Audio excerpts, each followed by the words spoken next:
2023 Isuzu D-Max in a nutshell. So naka-adjust ngayon yung fan niya for PWM na temp base. Naka dual fan controller siya. Ay, dual span, brushless fan. Ayan yun. And then ito yung temp sensor. Ayan, Norma clamps yung gamit natin dyan. Tapos ito yung kuryente, tatlong fan naka-on. Pero naka PWM, so walang problema lahat yan. Ito yung itsura ng clutch fan delete. And then nagpadagdag na oil cooler dito sa harap ng brushless fan sa harap. 3 fans yan, lahat na umaandar. So ito yung kuryente niya. And then ito yung fan controller na manual for the fan in front.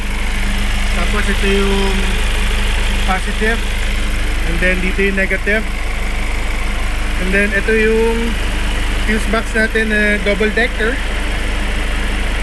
PWM sa baba, aircon fan sa taas. Tapos ito yung mga switches natin for access and emergencies. Tapos ito yung Miyazaki dun sa harap. Tapos ito yung clutch fan.